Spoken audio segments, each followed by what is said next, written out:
Yeah. Yeah, it's Thursday, September 12th. It's Lancaster Woodturners Weekly Coffee Hour number 219, I think. I'm a little bit behind in the edit, so I'll get that caught up. I thought I'd have some downtime on a rainy day at the beach last week. Fortunately, I did not have any downtime at the beach, so I didn't get any editing done. And I just got back for, last night, and you'll notice I am not tanned because I don't sit out in the sun and bake. I do sit out in the sun and bake, but I need to cover up. If I get burned bad.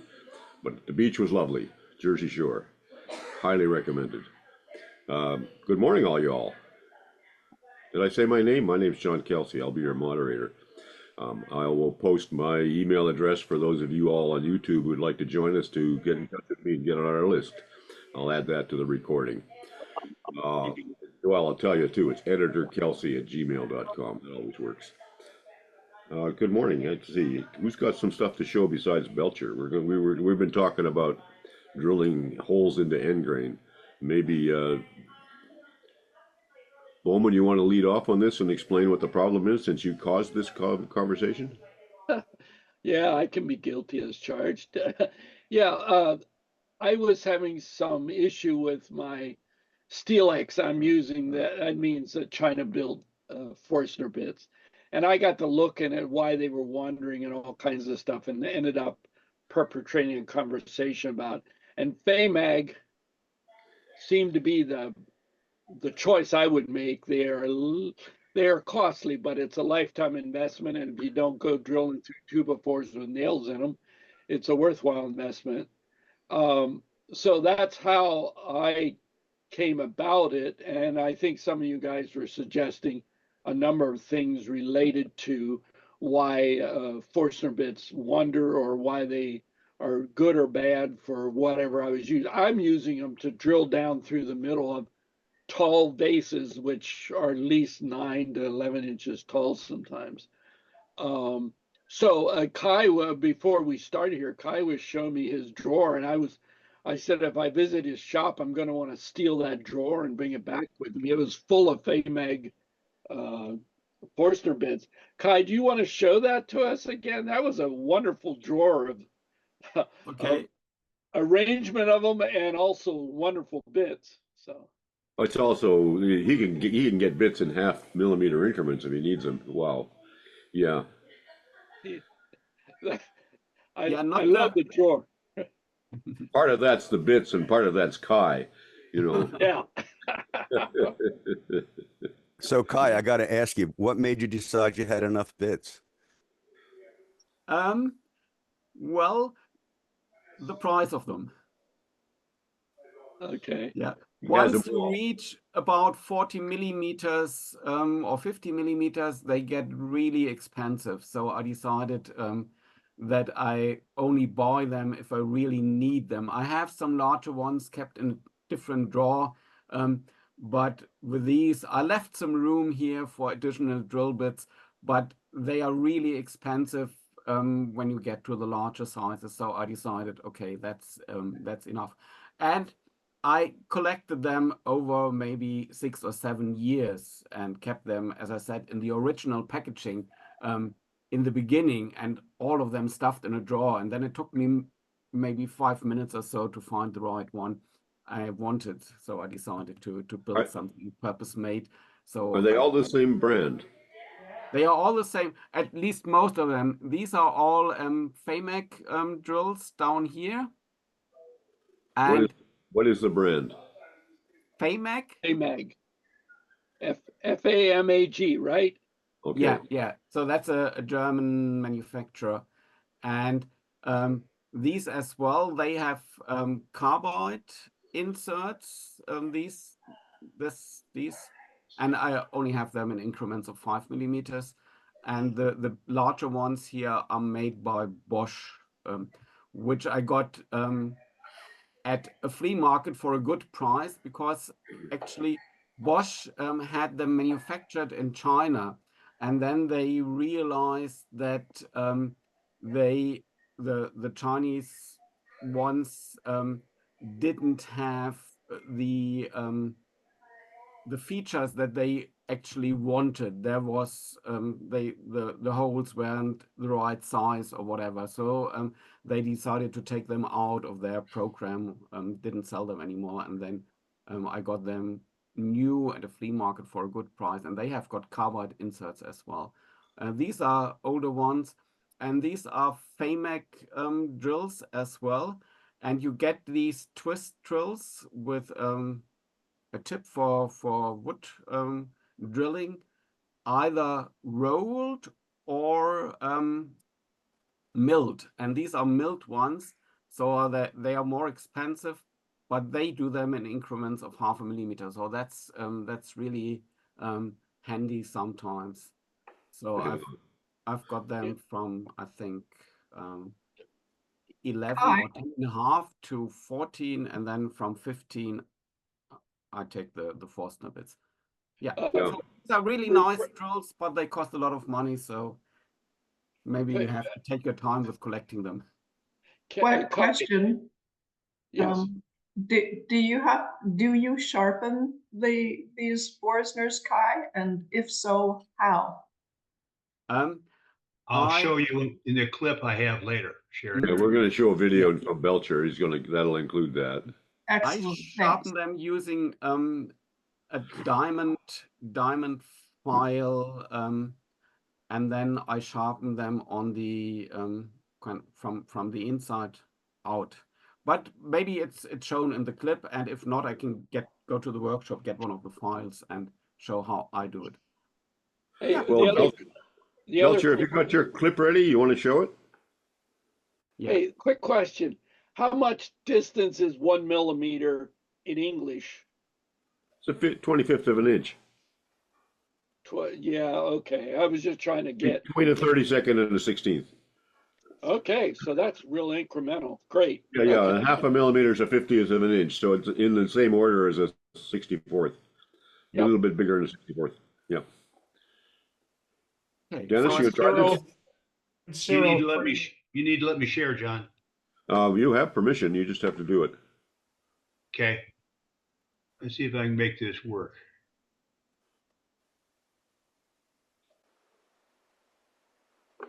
We see your mug. Can you hear it? Turn the audio up. We're not hearing it. Drilling is just one of those fundamental things that any woodturner really needs to understand. Now, I am an expert at drilling and welding, and there's a reason for that. That reason is right here. I had a nasty, not a little nasty, but the kind of nasty in drilling that got my attention years ago. And as a consequence, I decided that the smartest thing to do was not drill. And that's what I did for a long period of time. But then you finally get to the point where, you need to go back to that. You need to understand that skill. You do the research, you spend the time, you spend some time thinking, and what you become is a solid driller. You don't know what else to say. So we're going to focus on that. And where we're going to start is we're going to start with a drill bit. This is a Forstner bit. And if you look carefully at this bit, you're going to see that it's blackened, and at points it's a little bit blue. And what has happened with this drill bit is that it was dull, and the speed was set too high. And one of the first fundamentals of drilling is understanding that the Forstner bits really are designed to cut slowly, not up to 2,000 RPM. Typically, it's in a range of 400 to 900. What I have up on my right above my lathe is a chart of all the various speeds that are a function of the type of wood and the diameter of the bit. The rule of thumb is that it ought to be someplace between 400 and 900 RPM. The 400 probably is a safer place to be. The smaller diameter bits, you can go up a bit. But you don't easily get this hurry. If you're finding yourself, you're trying to turn up the speed, that's a sign that drill bit is dull.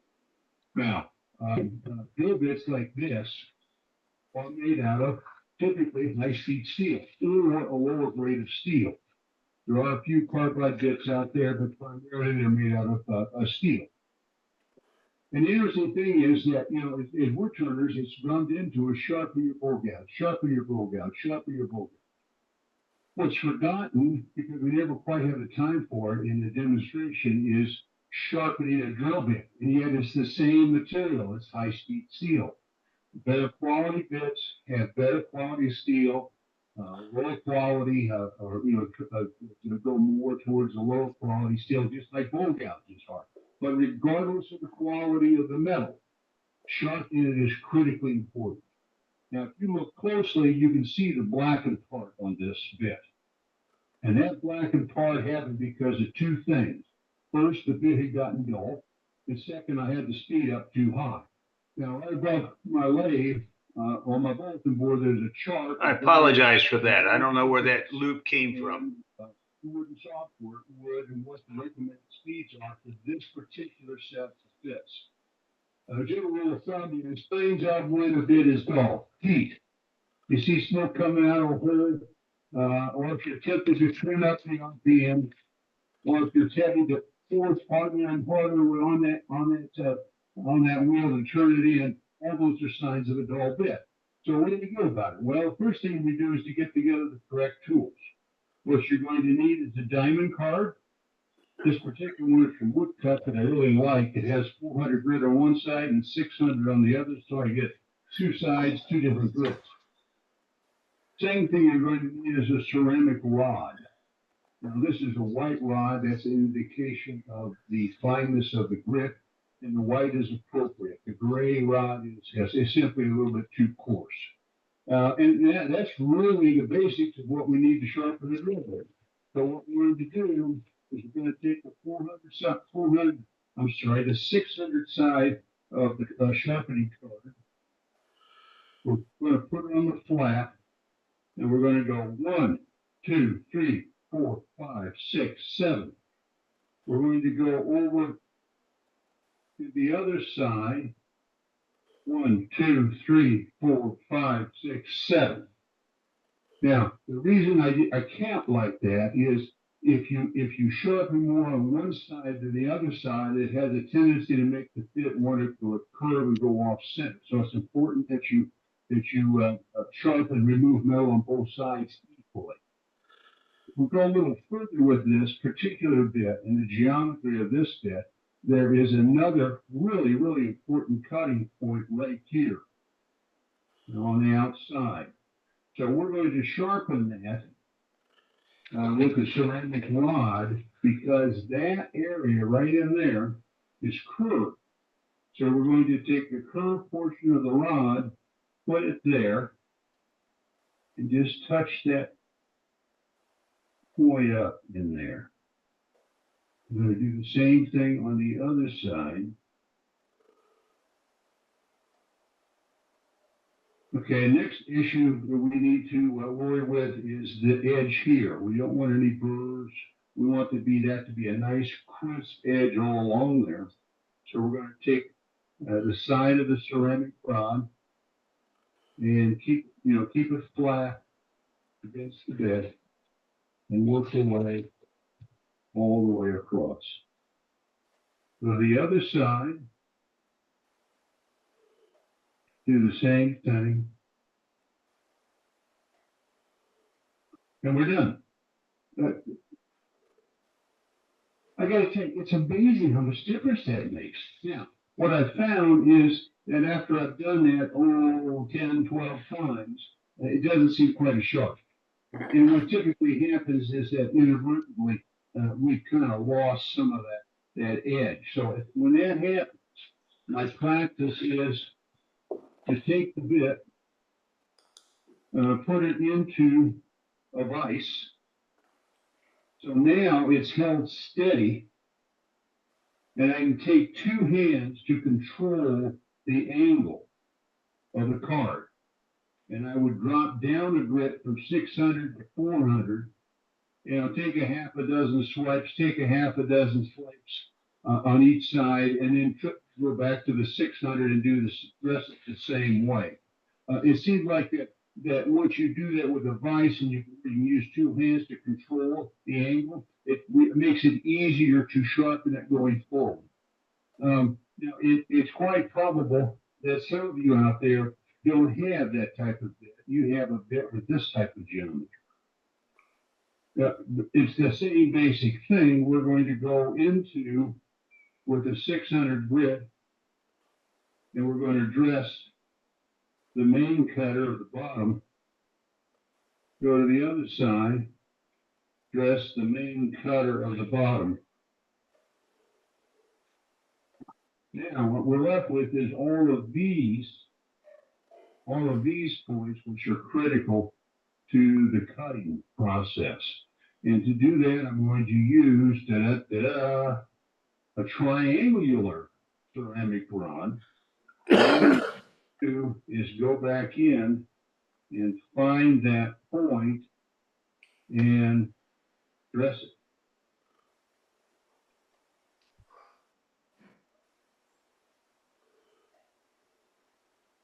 All the way around the same number. So those are the two most common geometry of bits that we find out there. I'm going to stop that there. There's a lot, that's about half, but I don't want to take up the whole hour. There's a lot more involved in drilling than just a sharpened bit. Bill, that sharpened bit is hugely important. Any questions out there? You're not expecting that using the diamond card, you leave a burr on it, are you? No, I'm not looking for a burr. I'm looking for a sharp. I'm thinking of a knife edge. Okay, so the question is, why didn't you sharpen what I would call the top edge as well? Why did you only sharpen the backs, what I would call the backside, the one you did? Why didn't you sharpen the top one? Because on that, let's see, can you see this? So you've got one flat here Yep. that I can ride the card on. Yep. If I come up and try to do that short piece, I can't maintain the angle correctly, and so I'll screw up the bit. Okay. That makes sense, Jim? It makes sense. I'm gonna go check. I usually try to go across there just to clean off just to make it sharper, I guess. Well, but when you do that, now you've all of a sudden you've taken that edge and you've you've twisted, you've messed it up, and so your bits just don't work. Now, what I'm not sure of is if you go into a DeWalt set of bits. I mean, I don't know whether, or a Bosch set of bits. I don't know what the steel quality is on those. They're a lot less expensive. But I will tell you, I went to the Colt MaxiCut system years ago, and I really love it, particularly because of the holding methods in the tail stock.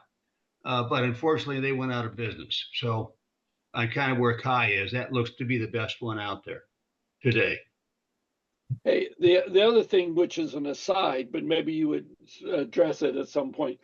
I started miking all of mine that I bought because I bought them. I wanted 16s all the way from down to the bottom to my top. Well, they don't. If you buy the Chinese ones or the Steelex ones, don't count on them miking out at what you thought you bought. Well, I discovered. Don't count on them drilling a hole the size that they mic out at it either. No, I learned the hard way. So. John, I'm getting some chat about wanting to see the rest of the video. That's on my YouTube channel, Dennis Belcher Woodturner, and that should be available to you all. And I will check and make sure, Jim, that the privileges are granted to you because I know you're special. Oh, whoa. Well, let's see if anybody else has got other questions or comments on just this narrow point of sharpening these bits, and then you can all go watch that video, or those of you who want to. Anybody else? Yeah, go ahead. Go ahead, Rich. So, Leonard Lee read the definitive book on sharpening, and one of the things that he mentioned was to sharpen exactly the way Dennis has talked about. And the key point he really made was that cutting bevel can't go below those side wings because otherwise it doesn't cut correctly. Right. And you don't want that to go down any. So in other words, there's a let's- point beyond which you can't sharpen them. You finally wear them out, Yeah. which might Yeah, explain Rich, some of the ones at flea markets. You know. Yeah, that's kind of the same point as you get with turning bull gouges. You know, you get to a certain point, you've sharpened it away, and it Yeah. really basically you can't use it anymore. Yeah. But with a diamond cutting like you're doing, you shouldn't be taking that much metal each time, especially if you tune them up, you know, on a regular basis. Yeah, and if you don't ding them up real bad. Right. If you do ding them up real bad, then then you really need to start over. You know. Anybody else on this? Yes, I was wondering, this is John. Yeah. In sharpening the Forstner bit, the one without the sawtooth, you did not sharpen the inside circumference. You went around the outside with the file, with the rod. One, I was wondering about doing that. You're kind of reducing the diameter slightly, but the edge is on the inside, isn't it? Well, no, actually, the inside edge doesn't cut; it just trails. And on my bits, I believe, if I look at it closely, it's not cut this way. It's cut kind of a little bit like this. So this never touches the wood, the inside edge that I believe you're talking about. Does that make sense? Yes. Should Yeah. I I'll get take a first look at that. Should I Thank get you. a bit in my hand and point it out, or do you Yeah. understand with my hands? Okay. Yeah, I understand. Yeah. Hey, I really am serious, guys. Early on, when I started to turn, I started making some pepper mills, and I've been a bit like that. I mean, it stayed in the wood rather than the tailstock, and it scared the bejeebies out of me. And if you really want to get scared, I'll run a little video that shows what happens if you don't really know how to drill. But I'll leave that to our moderator, whether there's time for another 3 minutes. So If you got it ready, let's do it. let's see if I can see how fast I can pull it up. I got a group of 5 here with their hands up, so we got a full hour coming up. Why don't you go on to one of the 5 All and right. I'll come back. Okay. All right, let's start. Let's see, Brian Johnson. I think you got a quickie here. Let's do that. Brian, you're looking for those little lights, I think. Am I right? We're looking at you. Yeah, I'm trying to unmute myself. Thank you. Can you hear me? Yeah, you're good. Okay, I'm about to do a demonstration on holiday ornaments. And I believe quite a while ago, there was somebody on here that showed us a video about putting little lights in sea urchin ornaments. And I'm trying to find a source for those little lights that you can, they're little tiny things that you can put, that have a little battery in them. You just twist them on, you put them inside the sea urchin. Does anybody remember that? Or was that a different form that I was looking at? That was a different form. That was probably Dan Doughart. He did that demonstration for Georgia Association of Woodturners, and he possibly may have done it. There may be a recording out there on the Gwinnett Woodworkers. I don't recollect it. I couldn't find anything in my notes. Kai has done a bunch of work like that, and so has Bert, but I don't recall those little wee lights. Does anybody know where I can get those little lights? Contact Dan Doughart. Can you spell that, please? Douthart. You can get his information by going to the AAW membership and find it. Great, thank you so much. Brian, is that the kind of light you're looking for? It's a specialized one, Kai. It's not the tea lights. It's a concoction that he's pulled together that uses 3 little batteries. The 3 batteries only last about 6 hours, and it's kind of specialized for that sea urchin ornament. Okay, so that's the one that you can get as a balloon light from Amazon, and that has got the 3 batteries. I think you're right. I think it is a balloon light. Yeah, so that's the Good one I source. have got here. It's an ordinary balloon light. You get them from Amazon. Great. Or I'll look for it. Thanks for the tip. They also have the balloon lights at Hobby Lobby. Yeah, I think they do. Okay, Gerry Snelson. Yes. like to share screen Go for it. here. Whoa, what happened?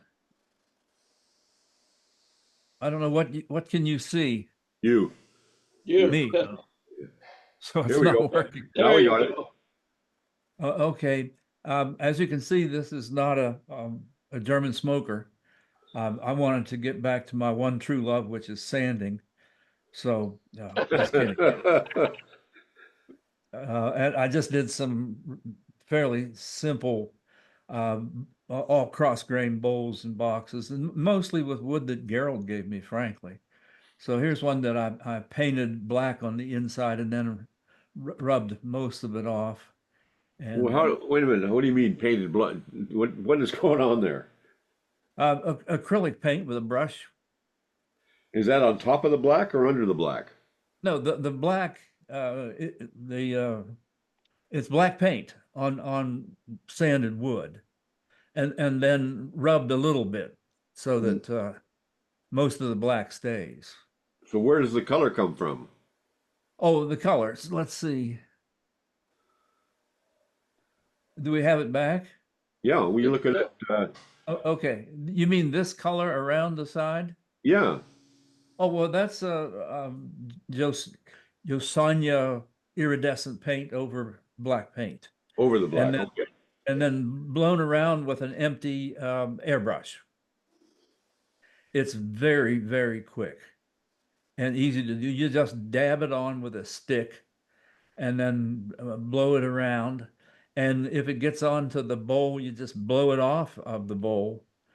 And it gives you an instant effect that some people think is inlay, but it's obviously not. Wow. So you can call it a cheap trick. So let me show you a couple more that in this quick series. This is another in the cross grain series. It's got an ebony top, and it has a walnut burl at the bottom that Gerald gave me. And then a wood which maybe somebody here can identify. It came from, I found it on my floor, and it's a nice wood to turn. I thought it might be a kind of mulberry, but I don't think so. It's darker, but it keeps a nice sharp edge. Does anybody recognize it? No.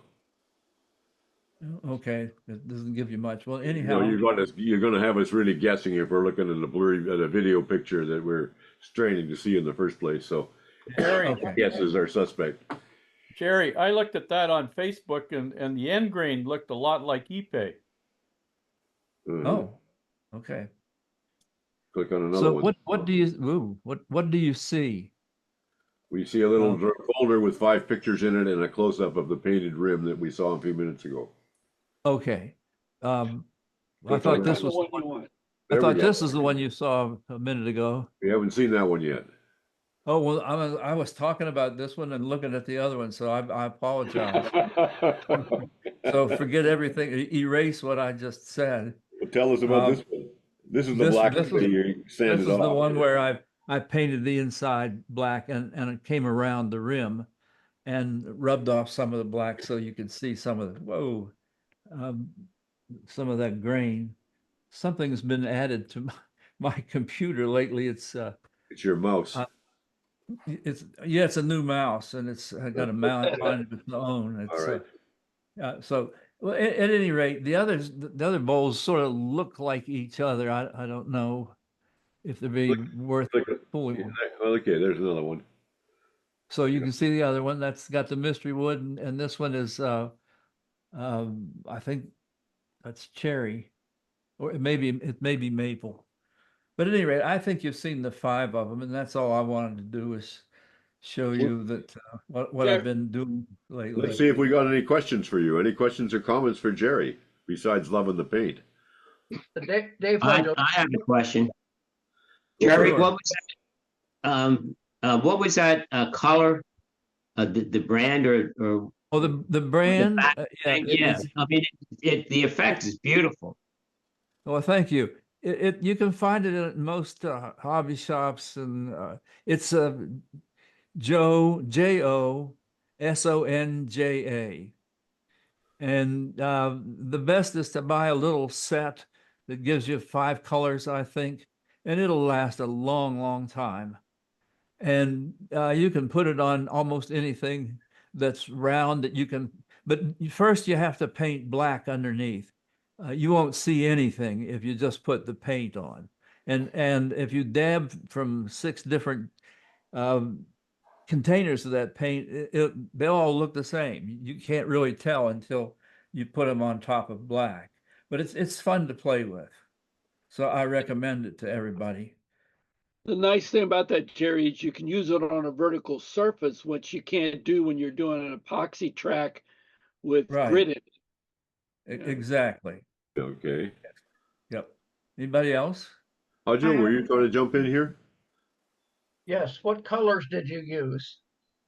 I used turquoise, gold, and I think it's called midnight blue, but it also comes with red, which is very disappointing if you buy the set, and another green, which is also a pretty color. So there's violet, there's purple, violet, purple and blue and red and green and gold and turquoise. That's usually what you get. Okay. And that's more than enough. And you don't want to put every one of them on there or it'll be a mess. So I usually limit the colors to no more than 3. And that's what I showed you on. I'm not sure what bowl you were looking at, but we're looking at the open bowl, looking straight down, almost a platter with a wide rim. That's what we were looking at. Yeah, that's what I called it on Facebook, the bowl platter. Yeah, it's 9 inches across, and it's too small to be a platter, and it's too shallow to be a bowl. So my wife said it's a place to throw your keys. Okay. So, Gerry, are those liquid acrylics or a tube of? They're in a little plastic thing, and they're real gelatinous, very thick. They're called iridescent paints. Iridescent paints, exactly. Yeah. Okay. It's in the chat. And I suggest if you use them, you have a pot with divisions, and each division you put your color in, and you remember which color you put in that division, because they do look all the same color when they're out of the little pot. Yep. True. Any more questions for Gerry or comments on this process? All right, I'm going to step. Well, thank you for letting me show those. Well, yeah, well, that's very beautiful stuff, and thank you for giving it the old try to get the pictures up. Sherry, what do you got today, Sherry Willets? Well, you guys inspired me to try some mushrooms. So I have them here in front of me, so I'll just kind of hold them up and then I'll show you. I'll pick a couple up individually so you can see them. So anyhow, I did one. Can you see this one okay? Yeah. So a little texturing on the top. That's that dome making tool, the bird's eye tool you showed us. Exactly. So I was just thinking how, like, if anybody wants to try that technique, mushrooms are a safe place to play because like doesn't really matter if you nail it or not, they still end up looking quite nice. So that was the little bird's eye widget. And then here I used it again on another one, but I did a multi-axis stem and then dyed the whole, or I guess it was India ink I used to make the whole thing black. Hey, Sherry, I missed the way you talked about it. Is that a drill that you used or a burning tool? Neither. It's a carving bit. Okay. And, it's what they use to raise the eye in a bird carving. Yeah, exactly. So they come in a bunch of sizes. Yeah, it's like a drill bit that makes a little hole. Yeah, very easy to use, and it just adds like takes another 5 minutes, and it just kind of makes the little mushroom look more elegant, I think. Anyways, and then this little guy and you can How do you see. make those?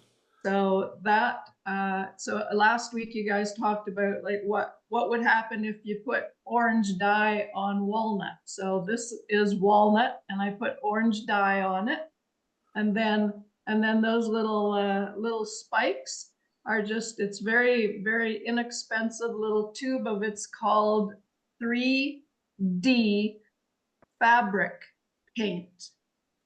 And so it just comes in a little, just a little tube, and it's got a needle sharp tip on it. So when you open the paint and you just squeeze little, little dabs on there, and it's super, super thick. So if you squeeze a little dab and then sort of just pull it away slightly, it makes a spike, and it stays there and it dries that way. So that's paint, not the end of a toothpick or anything like that. Exactly. That's just 100% paint. So again, it only took about 5 minutes to do the whole little mushroom. Here I did another one, same idea, except I made them more flat instead of spikes. So it's all just on how you squeeze it. This little mushroom, I just turned it and then I torched it. So I used a torch to give it kind of a neat effect. And what you'll see on the bottom of all of them, I made a little 1/2-inch tenon. So the idea is that I'm going to get some little stumps and drill 1/2-inch holes in the stumps, and then you can mix and match. People can pick whatever their favorite mushrooms are and put them in the little stump. I guess lastly, just again, is just another one with, I only use to hold that still now. You guys can see now the shape that eye cutter makes. It cuts a rim, and then inside the rim it cuts a little dome. Exactly. And so I didn't do anything else other than I turned this one, I dyed it orange, and then I just used that little carving burr, and it creates a bunch of heat, and it burns, it burns at the same time. So then it ends up with a black hole. So I didn't paint those holes or anything. They just turn black from the friction of the cutter. And it's called a cup burr. Somebody said in the chat. Yeah. Well, it depends on who you talk to. So, and I think they're used in different industries. And so one industry calls it a cup burr. And if you go to the places where people pick up their carving bits, then they call it an eye cutter. Same thing, just different name, probably opportunity to market it a little better. But yeah. Anyway. But thanks for the inspiration. They're great fun to make. Hey, Very Sherry, nice work. On the orange, you didn't wipe it off. You put it on full strength. I've been playing a little bit this week with walnut on orange, and I found that I have to dilute it and wipe it off some to still have walnut left. You know what I mean? So. Yes. No, I went straight up. I didn't try wiping it off. So I'll maybe try that next. But again, I'm really excited about the whole mushroom thing, because they're just an incredible little. Try all kinds of different techniques, and I think from a learning perspective for others, if you're teaching and want to help people learn to turn, again, I think mushrooms are just a great opportunity, because the cap is almost like the outside of a bowl. If you undercut the rim a little bit, it's almost like the inside of a bowl. It gives you a little bit of practice with the spindle turning, the parting tool, and then you can embellish, and it's just, they're wonderful little things. So again, thanks for the inspiration. I gotta admire your torture mushroom, the one with the spiky things on. Where'd you get that idea? I don't remember. I saw it somewhere, and again, it's fabric paint. So I mean, I wouldn't normally have thought of trying that, but you can make some great little spikes. The paint is super thick, and it just it dries in a spike. You just leave it for a couple hours when you're done, and they're hard, and Is it fragile in any way? No. Okay. You can. They're hard. Okay. All right. Great project and great use of those tools. Thank you very much.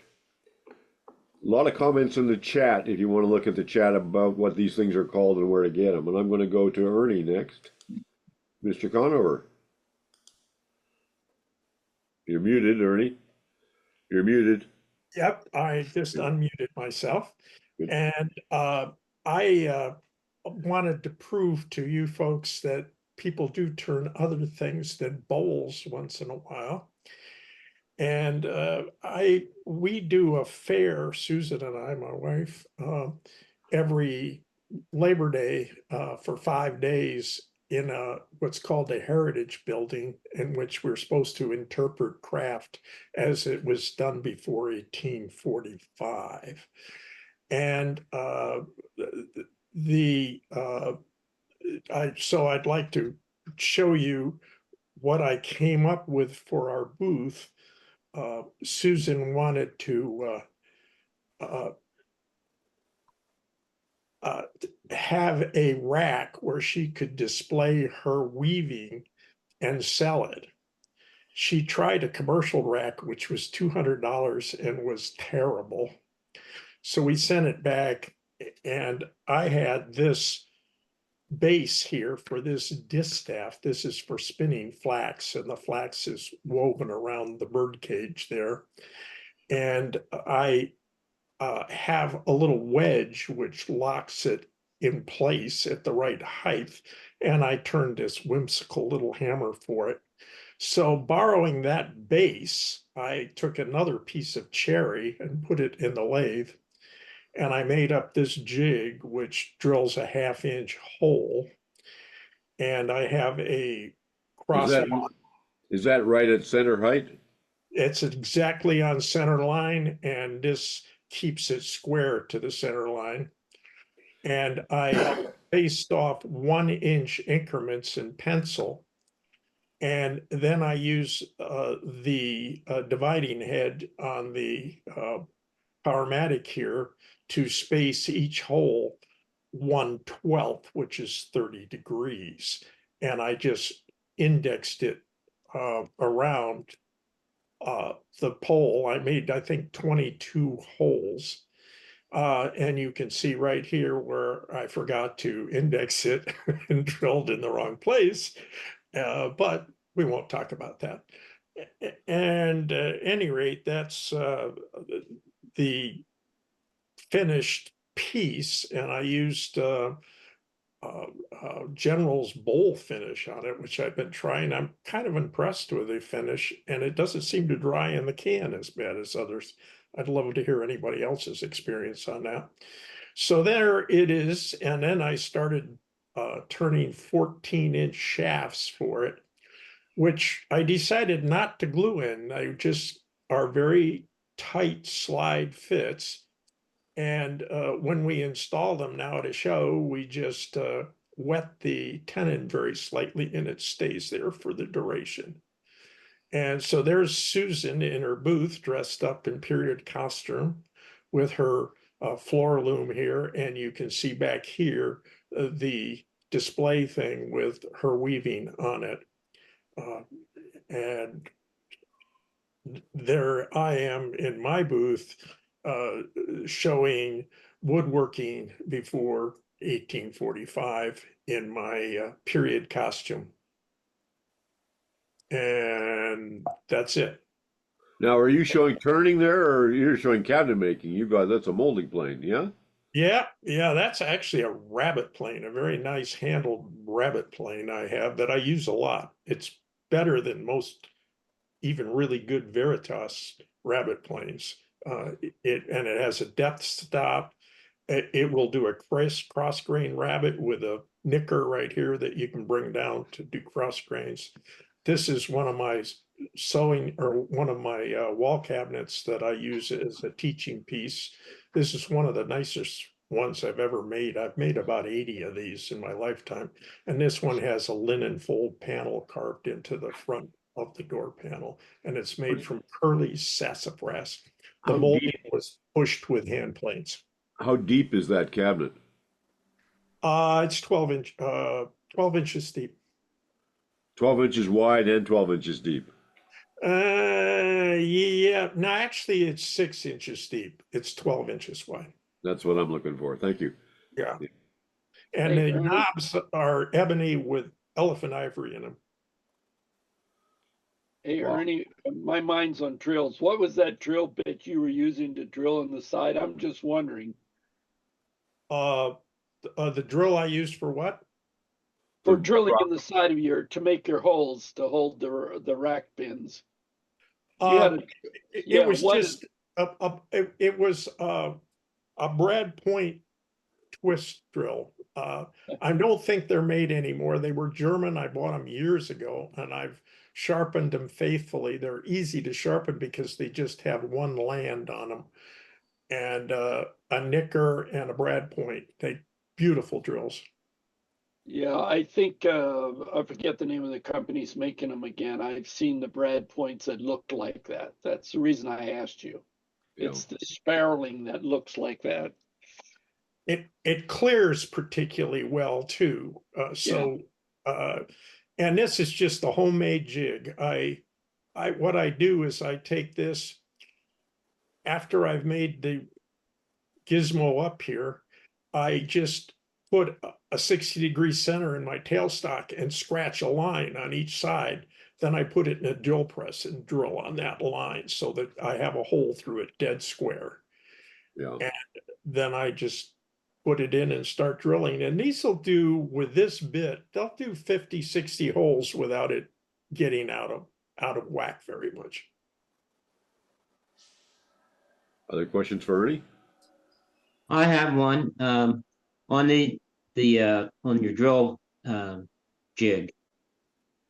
The piece that's holding between the waves, is that just tapped in there? How do you keep that from moving around?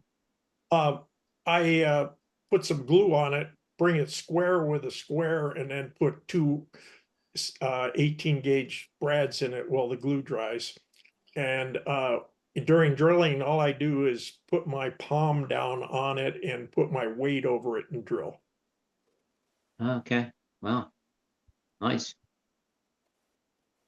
Thank you. Anybody else? Great show, Ernie. Good. It's always good to see things that aren't bowls because we always see a lot of bowls. So nice. Yeah. Thank you.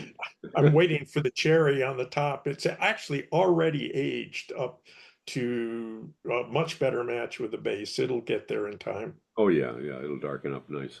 Yeah. Okay, I'm gonna. Can you kill your share, or do I do it? Yeah. I got it. Okay, good. Right, thanks. George, what do you have today?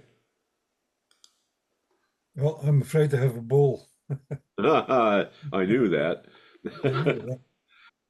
It's a bowl with a nice shape, though. Cherry bowl. Has a real nice pattern on the inside. Nice. And where do you get cherry? From a tree.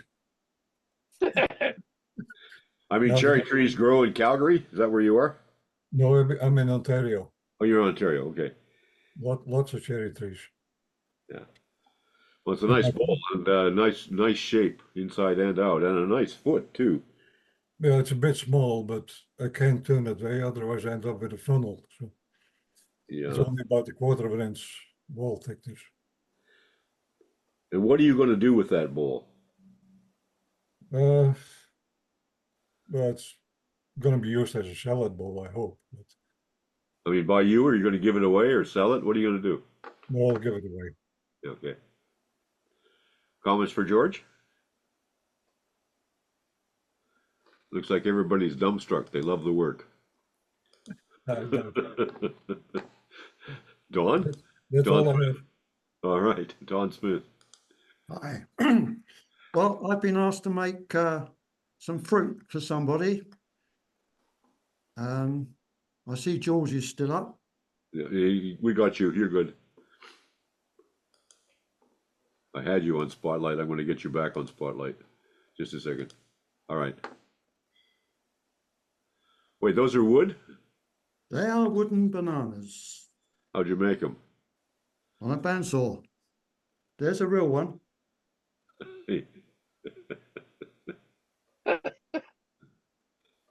And made 4 of them. I've just got to do a bit more patterning on them with some green paint on the top to just make them a little bit more realistic. And the other thing I've got is a bowl, but a lidded bowl. What's going on there? Oh, lift the lid so we can see underneath. Okay, now hold it up a little more. There, yeah, okay, good. Okay. Now put the lid back so we can see it back on again. We can ask you questions about this. How'd you make? Tell us the story. There's a story in this one. There is a story in it.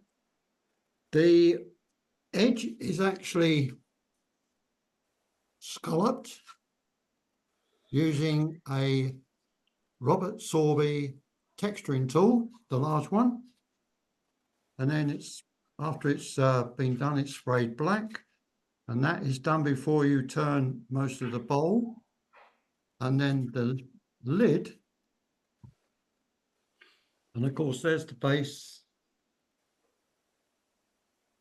to show. Now the lid is ebony finial with some texturing. And I asked when we first came on if anybody knew what I would have used to fill that black. Hold it still. Stop spinning it around. Yeah, good.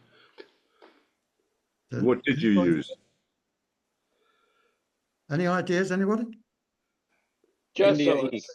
Shoe polish. India ink. Bert knows. In the olden days, you used to be able to get hold of radiator repair kit. And I've forgotten the name of it. What was it, Bert? It's a black that you put... stop leak. Did you everybody get that? No. Say it again. What was it, Bert? Stop leak. Stop leak. Stop leak for radiators. What is it? Yes, A tar kind of product. It's a different name over here, but that is what I filled that with, because if you use paint, it takes a bit of taking off, and if you sand it, you start to destroy your texturing. But you can rub this off very easily.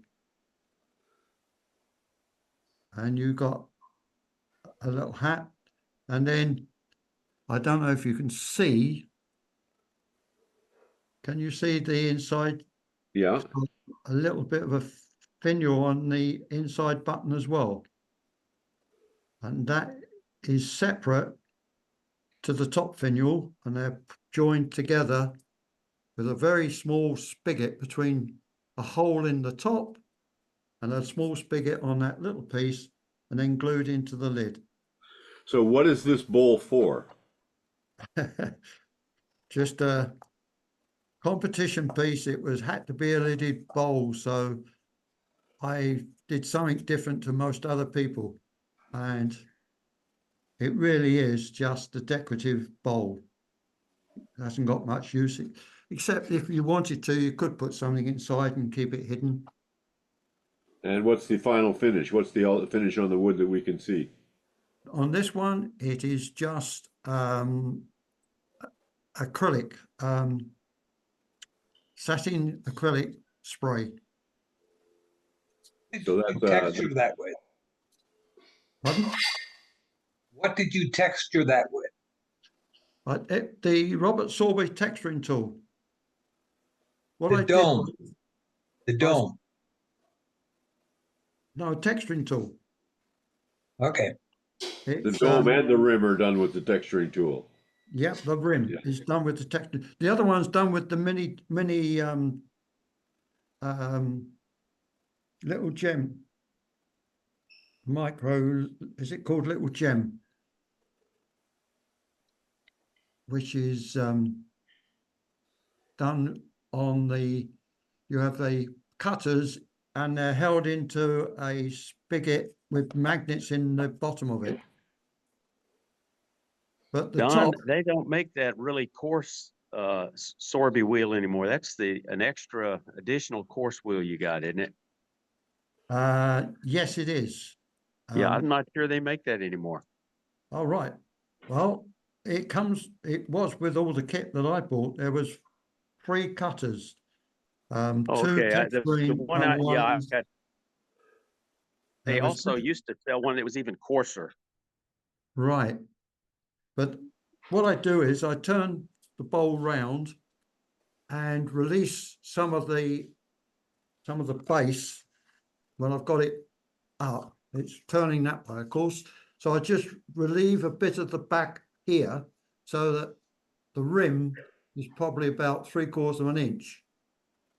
And then line up your cutter, turn it by hand, running the cutter round and making certain when you get right round to the other side, the cutter matches up again. If it doesn't, keep adjusting it until the cutter runs and meets up, and then start to turn with the spiraling tool, and you will get that nice, even texture. So you're not you're not using an indexing head to create that. You're using the rhythms of the texturing tool to do it. That's right, absolutely. Okay, I'm mystified. I'll have to see it working. You're going to have to make a video, Don. Right, and then just spray the piece black before you turn any of the front or you finish off any of the back, so that if there's any leak on the paint, you're taking it off when you turn it. Huh. Okay. Hey, Don, there's a practical use for that bowl. You could put candy or nuts in it, and then when your guests have had enough, just lift the dome up and they all disappear into that bowl, and you can cap them again. That's it. Thanks. Okay. We got about a minute or two left. Belcher, you got your hand up again. You're going to show something else? I got a minute video if you're ready for it. Go for it.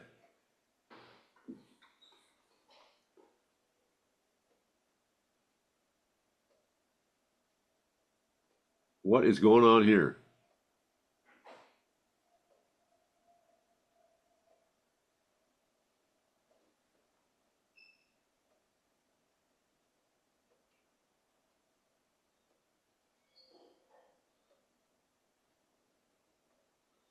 Oh, oh, oh. Jesus. Did they live through it? You're muted, Dennis. Dennis, we can't hear you. Yeah, the conclusion will be next week. Did they live through it? Yeah. Am I muted or not? I'm having trouble telling. You're okay now. Okay. It really goes to the point that drilling is inherently dangerous on the lathe, and there's lots of little things you don't need to know. But that's why I do a demonstration that kind of tries to take people through some of the stuff that's so important. And safe drilling walks right into lathe maintenance, which is kind of interesting, but that's a topic for another day. Well, we'll have it another day then. That's a good topic, and it's it's an instant lesson in that little video too. Amazing. One thing I never do is if I'm drilling, I never take my hand off the chuck. Oh, I disagree totally. I think that's inherently dangerous. I'm serious about that. It just makes the shivers in the back of my neck go up. The hair stick. Put my hand on something that could go through that. Oh no, not I, Don. I agree with Don. That I'm if with you Don keep your too. hand I got on my the hand chuck, on. You'll it need pull to come away to from my the tail. demonstration before the wood spins, and I'll take you through proper lathe maintenance so you don't have those problems. If you have the urge to put a glove on, it really is an indication that you're not doing something correctly. No glove, just your hand on the chuck. Never, always turn it. Always, even when I'm drilling, not just when I'm pulling it out, even when I'm drilling it in, and hold it on. Hey, I'm really serious. That really is your body, your mind saying, I'm not comfortable here. And you really need to drill down on that topic to understand why you do that, because it's probably something like it was in this short video that he was doing inherently wrong. Drill down, huh? We have to drill down, huh, Dennis? We're going to have to drill down on this one another week. It'll be boring, but it'll be all right. And we'll see you all another week.